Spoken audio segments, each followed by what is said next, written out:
Today, we're going to learn how to push through and not stagnate at the 1000 rating in chess. Okay, so this 1000 rated player, he ends up taking f6 with his bishop. They take back with the queen, and then you think, what?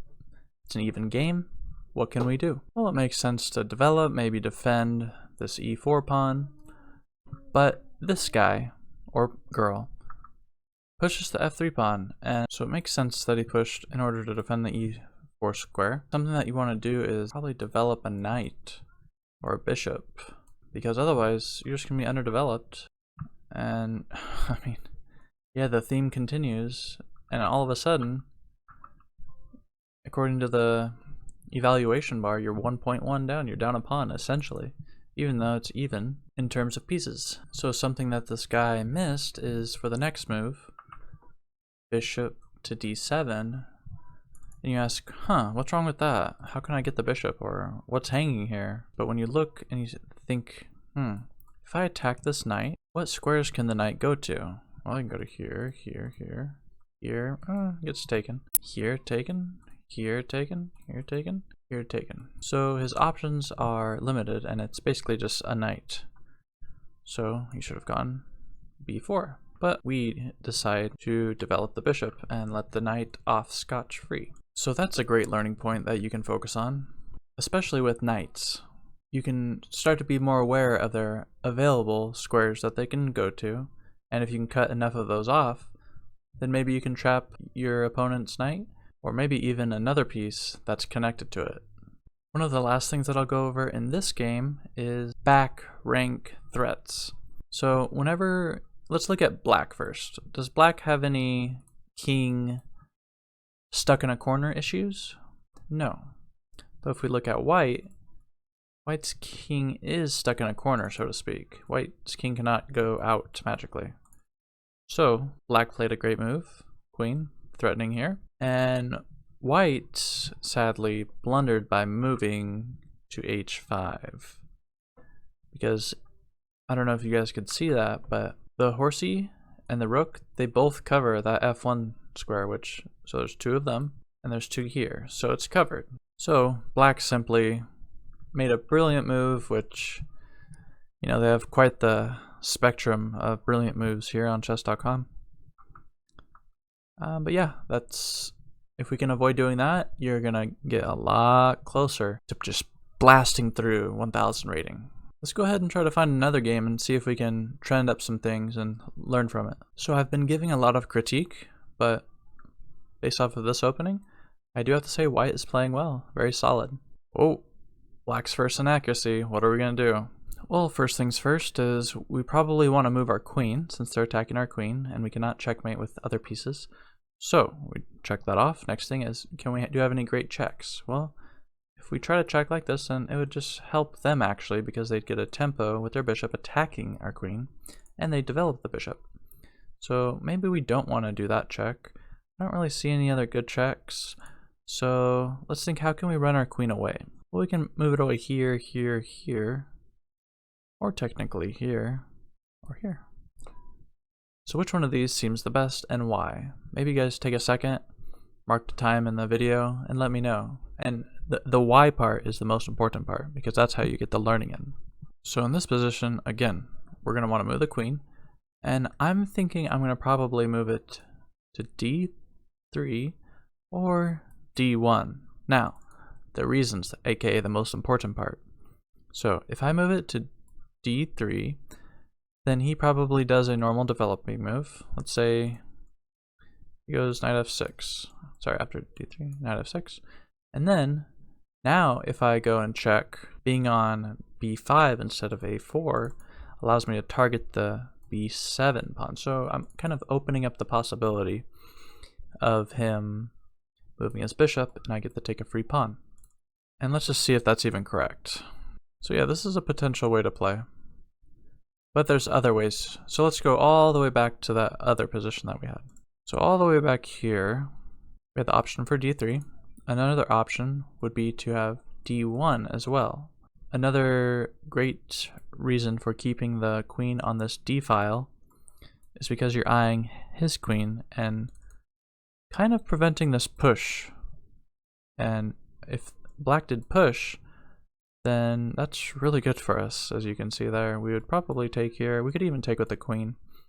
Either way is probably very good. But a way you can generalize it is you are continuing to prevent black from taking up space in the middle of the board. So white ended up moving to e3, which is an inaccuracy, but it's not going to ruin the game by any means. For the rest of this game, I'll focus on bigger mistakes and blunders, and potential misses as well. So they continue to develop both sides just fine. Everything's totally fine. Now this is quite the strange move, because by moving f6, you're really weakening this e6, g6 squares, which, assuming you're probably going to want to castle kingside, because this queen side doesn't look the strongest either. But this is probably a bit stronger side to castle. So they move f6, and then you do a similar weakening move of f3. And I won't explain the reasoning because it's almost the opposite. Almost the same reason, just opposite sides. Very nice b2 move from your bishop. Attacking here, lining up that rook. Now what is wrong with this queen a5 check move? Can you guys spot it? Well, checks are great, but if you're going to check someone and then they have the opportunity to retort and attack your queen, then it's probably not the best move to make, unless there's some tricky bait, but that is probably not in the general. That is probably in a much smaller proportion of games that you will play. So let's see what white does here. Good, very good. Attacks the queen and forces the queen to move out of there. So now, maybe that's the queen's idea. He just wanted to force this, so that way it's blocking the queen from protecting b3. Well, what are we going to do here? Yeah, that's a great move. Knight d2, it develops, and it covers that b3 square, excuse me. So let's continue, and yeah, black is really just pushing these pawns without much thought, it seems. Okay, there's a little mistake, but yeah, black taking f3 here, it's not a good move because it doesn't help you develop. You have 1, 2, 3, 4, 5 pieces that you have not developed. Instead, you're pushing this pawn, using the pawn 5 times. That's just, we want to try to be a little bit more efficient with our moves and don't push pawns 5 times. That's a good rule. So, of course, white should develop. Yes, beautiful. And I would think white would also want to castle, get the rook on an partially open file. And after this move, bishop to g4, white actually resigns, even though they're winning by almost a full piece in value worth. I imagine something drastic must have gone on. Their Eggo waffles must have been burning very badly, because they're about to castle, attack this bishop, get that rook up there, and just bash through and get a nice little checkmate. Not like the arrows indicated, but something to that effect. Okay, let's go over one more game of 1,000 rated player to see what they can do to really push through and just burst to 2,000 rating. Alright, so we have white again. And yeah, he really likes this opening a lot. White and black are playing well, it's still fine, I guess. Great pressure, great development by white. Black kind of continues a similar thing. So, black, we can see they have 2 attackers to this white pawn. Let's try to do something about that. Maybe this, maybe bring the bishop back. Let's see. Ooh, and they really have this issue of f3, which really weakens these 2 squares down here, and future king safety once he castles. But the game is not over, and black is able to make mistakes. They're still human. So black decides to push the knight up and trying to attack very aggressively. And the queen does back up to try to protect this square, because that's what the knight's threat is, right? The knight's not going to go here because this, not going to go here because this. So with white moving to e2, I think this may have been not the best move, not only because chess.com says it's only a good move, but when you think about it, let's try to apply the general rule of moving your pieces multiple times, and the other general rule of let's develop all of our pieces, or as many that are appropriate. So instead of defending with queen e2 of your queen, I mean, this is probably not the best. Just it does defend it and it does develop, but your knight is on the rim, which is grim.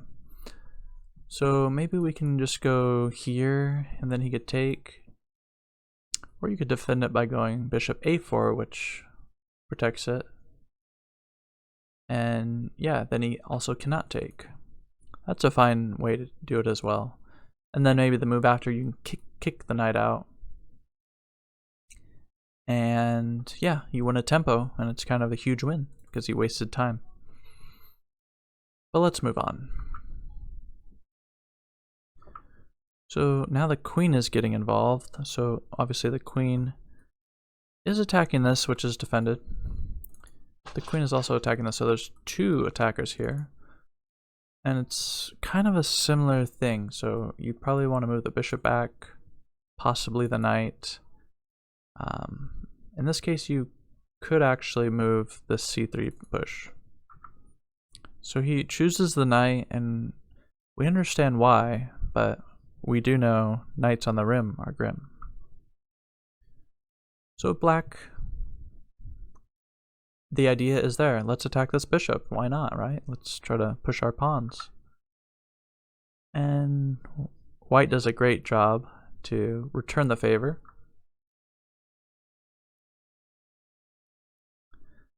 Now, after seeing this move, queen takes b4, what do we think of it? Do we think it's a good move or bad move based on what we've seen in the previous 2 games? So you may be thinking, okay, based on the other game, this means that we can attack, right, the queen when it attacks us with check. But actually, moving the bishop here would allow the queen to take this pawn for free and actually attack 2 of your pieces for free. So that would actually be a massive blunder. So what else can we do? Can we move our queen over? Yeah, but then if they take, and then you take in response, if you look at the value piece, black is up by 1. So they're kind of happy to go into an endgame with a pawn up. So if white is to keep their pieces on the board, and they cannot move this bishop or the queen, then maybe they have to move their king. So if I were them, I would probably move my king to f1, or maybe even f2. So yeah, after f2, he could actually bring in this bishop, and then after trading, then it gets kind of fishy because then he can still take this, but you still kind of save a lot of things because your queen is protecting the knight. So if you guys need to take a break, go ahead. Make sure on your way to your kitchen you give this a nice big fat like, a big juicy comment, make it a mean one, I love it, and subscribe as always. You got to keep up with the latest, right? I mean, you can't just let Magnus Carlsen get coaching for free. So our opponent actually moves queen d2, and they take. And, you know, at the end of the day, it's a reasonable move. You're down by a pawn. Let's try to make things happen. We're at the 1000 rating.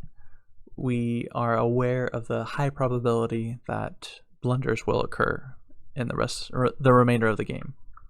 So now black just gives up their bishop immediately. Yes, they get to castle, And yes, I do get my pawns doubled, but they're taking out a very important source of their potential attack for their future. So castles, good. Bishop, a little bit better. Develop square, forces the queen off. I mean the rook away. Yeah, this is a tough one to develop. I think it's just fine. They probably wanted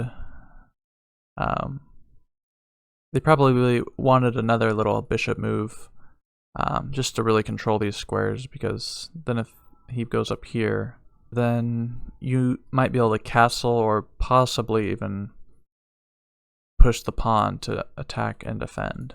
So back to the game, after e2, they do a nice natural push, which, okay, that makes sense why the computer would want you to do what I previously said. And castling long here is very interesting because your king now has very little room to be defended. To kind of wrap up this final part of the game and for the video, again, we can see that castling, it leaves this piece undefended, correct? But also black is leaving this undefended, so it's kind of a trade, and it ends up benefiting white because if you look at who has a better defense, you'd probably want to develop more and push the advantage onto the worst defended king. But let's continue.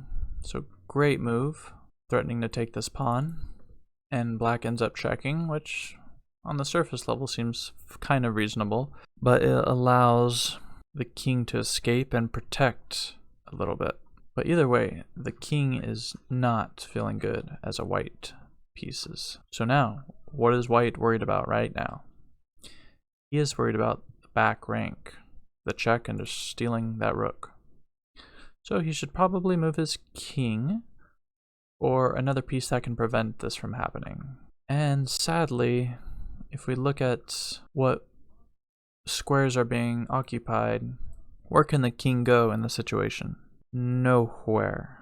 So what does black have to do?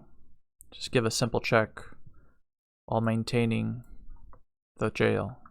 And he does, and that's how he finishes. So, after looking at 3 games of a player who's 1000 rating, we can see some clear errors in the way that they are approaching the game and performing.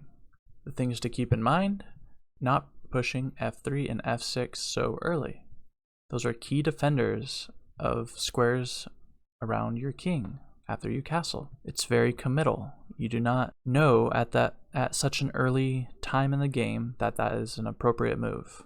It is not warranted and unnecessary and weakens you up. The next thing we can learn from these games is ask ourselves the question, where can their pieces go if I do this move? Do they have any legal moves to make? Just try and keep an eye on, for example, the opponent's knight and your own knight, and make sure you always have a safety square to back yourself up and reset. And one of the last things that we kind of saw in a couple of these games is the back rank. We need to make sure our king has a safety outlet. And I'm not talking about an early f6 or f3 outlet. I'm talking more generally h6, h3, a3, a6, things like that, at the correct time, of course. So today I quickly reviewed the games. If you want a free, longer look at your games with me, hit me up, message me on chess.com, and let's go through them and learn and get better together. Hope you guys have a great rest of your day. Peace.